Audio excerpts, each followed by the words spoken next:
Assalamualaikum warahmatullahi wabarakatuh. Puji syukur kepada Allah Subhanahu wa taala yang sudah dilimpahkan kepada kita sehingga kita semua bisa hadir dalam acara P5 PPNK kali ini dengan keadaan sehat sentosa. Sebelumnya, hormat kami kepada Bapak Edi Sugianto dan teman-teman yang kami banggakan dan kami cintakan. Perkenalkan, nama saya Nafisa Abdul Syaida dari SKS Angkatan 5. Saya Fania Laverda Anindya. Saya Nurandrina Nedwiyanti.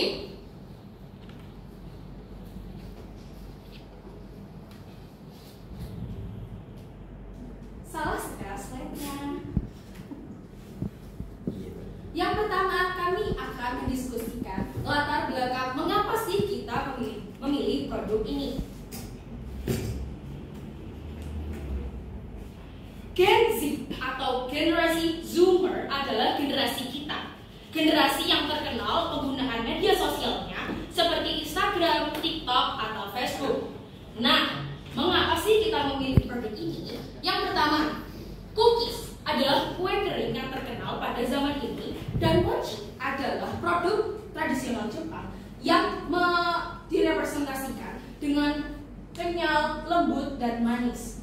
Nah, generasi Gen Z yang tumbuh di era digital dengan sukses luas terhadap teknologi dan informasi yang memungkinkan eksplorasi peluang bisnis yang inovatif dapat menjadikan mereka pelopor dalam inovasi, kreativitas, dan keberanian mengambil resiko. Inilah produk kami, Mopo Mochi Cookies. Slogan kami adalah gigit sekali, jatuh cinta berkali-kali. Dalam setiap gigitan cookies atau kue kering, kalian dapat merasakan renyah dalam mulut kalian. Sedangkan pada mochi, kalian dapat merasakan lumer dan kelembutan dalam mulut kalian. Lalu yang kedua adalah bahan dan alat pembuatan. Baik, yang pertama adalah alat. Alat yang kami gunakan dalam membuat mochi cookies ini, yang pertama adalah oven, yang kedua adalah panci, yang ketiga adalah pisau, keempat mixer, dan terakhir adalah wadah besar atau baskom. Lalu untuk bahan sendiri, yang pertama dalam bahan pembuatan mochi yang kami gunakan yang pertama adalah tepung maizena, susu cair, tepung ketan, margarin, gula.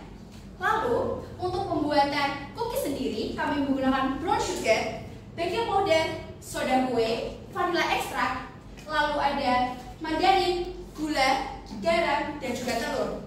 Lalu untuk cara pembuatannya, yang pertama adalah kita harus membuat mochi terlebih dahulu.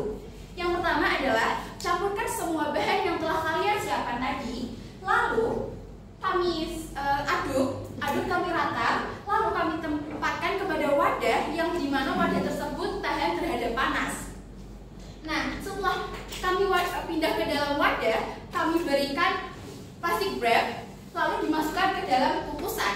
Kami kukus kurang lebih selama 15 menit. Setelah dikukus selama 15 menit, lalu keluarkan dari kukusan dan beri margarin.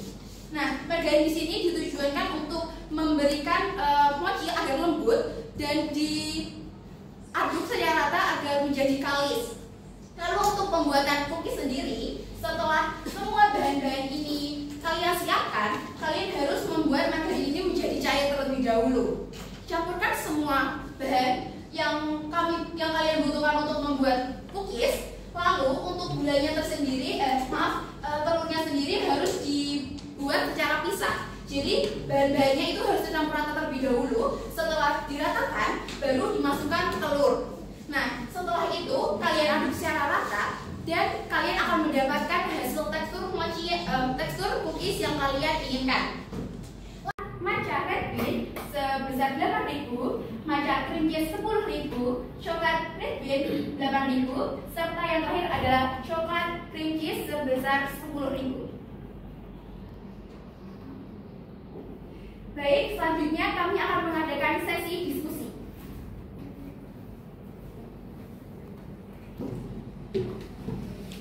Silakan untuk Bapak Edi dan teman-temanku yang saya banggakan jika ingin bertanya mengenai produk yang kami hasilkan.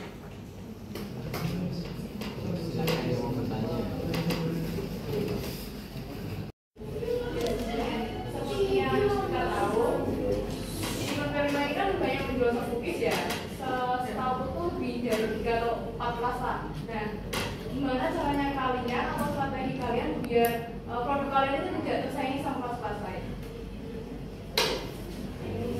Baik, terima kasih Bella atas pertanyaannya. Nah, karena banyak sekali kelas yang membuat produk cookies ini, kami menambahkan varian mochi tersebut agar cookies kami itu memiliki luar garing dan chewy di dalamnya. Serta kami juga menambahkan varian pasta red bean dan juga cream cheese. Nah, di sini kenapa kami memilih pasta red bean? Karena selama kami merasakan banyaknya cookies yang terjual di pasaran, kami belum pernah melihat atau kami belum pernah menemui produk yang menjual cookies dengan rasa pasta red bean. Lalu yang kedua adalah adanya cream cheese. Nah, cream cheese ini kami gunakan sebagai rasa netral. Jadi mochi dan cookiesnya sendiri kan sudah manis. Nah, cream cheese-nya ini digunakan agar memiliki rasa asin sehingga rasanya itu bisa balance. Izin menambahi Fania. Yang kedua, selain rasa yang kita ubah, kita juga memiliki packaging yang unik. Akan kita tampilkan pada saat ekspor nanti. Apakah ada yang bertanya lagi? Sebelumnya kan dijelaskan produk kalian ini cenderung manis rasanya, juga tidak disarankan untuk para penyandang diabetes. Kira-kira apa inovasi kalian supaya orang penderita diabetes ini juga bisa merasakan produk kalian? Inovasi kami untuk para penderita diabetes, kami akan coba untuk mengekspresikan cookies ini menjadi beberapa rasa. Contohnya, nanti kita akan berinovasi nih, cookies kita ada rasa yang abon. Itu cuma contoh saja. Izin menambahi, dan mungkin gula pasir tersebut dapat kami ganti dengan gula stevia ataupun gula bubuk untuk yang mengalami diabetes seperti tropical calcium.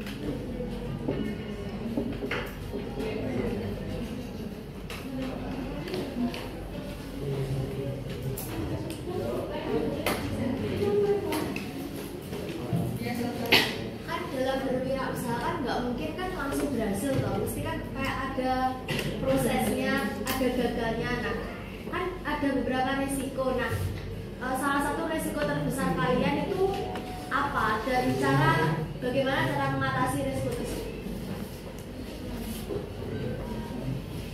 Baik, resiko yang sekiranya akan kami rasakan dalam menjual produk ini yang pertama adalah ketahanan cookies tersebut. Yang telah kami presentasikan bahwa cookies ini tidak bisa memiliki ketahanan yang lama, layaknya kue-kue yang dijual dalam minimarket. Nah, sehingga kami mengatasinya adalah kami akan membuat cookies tersebut di hari yang sama dengan lalu langsung kami pasarkan, sehingga kami menjual dengan terbatas agar mengurangi resiko-resiko pembuangan cookies dalam jumlah yang besar. Lalu yang kedua adalah hambatannya dalam oven. Kami memiliki hambatan saat itu kemarin saat proses pembuatan atau proses produksi, kami merasakan hambatan dalam oven. Oven yang digunakan pada rumah teman kami itu memiliki kualitas yang kecil, sehingga dalam proses pembuatan di oven itu hanya bisa memasak sekitar kurang lebih 4 cookies. Nah, yang akan kami lakukan selanjutnya untuk ekspor nanti, kami akan menggunakan oven yang lebih besar.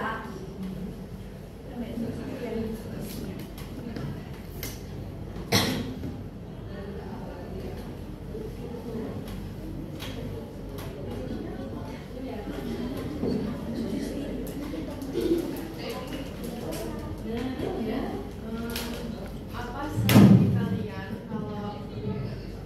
kalau ada penurunan daya beli dari masyarakat dari cookies kalian, strategi kalian itu apa? Yang pertama, kami akan menerima masukan. Biasanya kan ada polling tersebut kami gunakan untuk menerima masukan-masukan dari pelanggan atau orang yang membeli produk di kami. Kami akan membuka seperti kolom masukan seperti di dalam situ cookiesnya kayak kurang besar atau cookiesnya kemanisan, itu kami dapat mengimprove-nya untuk seperti ditambahin topping lagi atau sesuai requestan dari pembeli tersebut.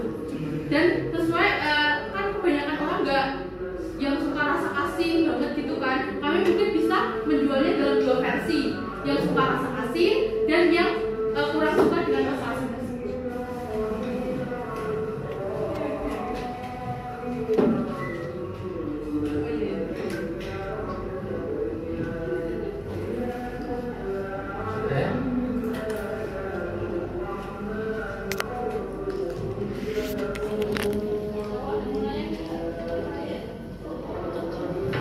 ada.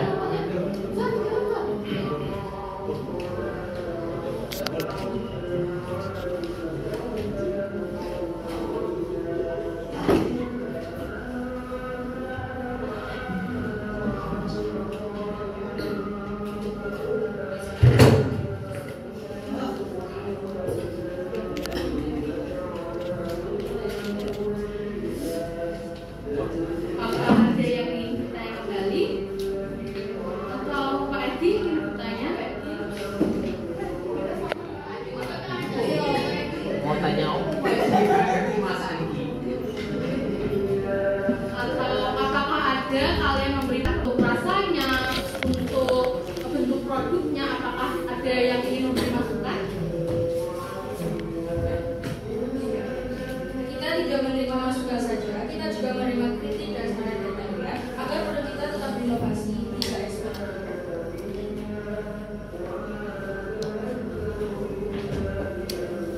Pak Edi mau mencoba dulu agar bisa mengkritik dan saran. Pak Edi, coba dulu aja Pak.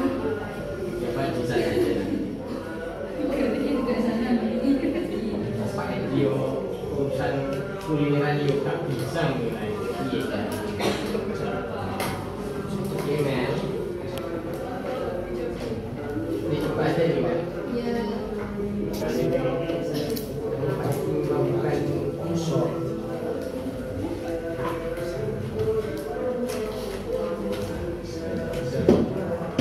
Kalau sudah ya udah gitu aja. Bagi yakin tidak ada kritik dan saran, yakin 100%. Beberapa orang mungkin menganggap Gen Z adalah orang yang susah untuk memasarkan atau menciptakan produk. Tapi kami yakin bahwa kami akan bisa memasarkan atau memproduksi suatu produk. Dan para pembeli akan selalu berdatangan. Cukup sekian presentasi dari kelas kami. Kami ucapkan terima kasih dan tetap semangat untuk menggapai keberhasilan. Ke kolam membeli apa? Ke kolam berkreasi membeli ikan. Cukup sekian presentasi dari kami. Kami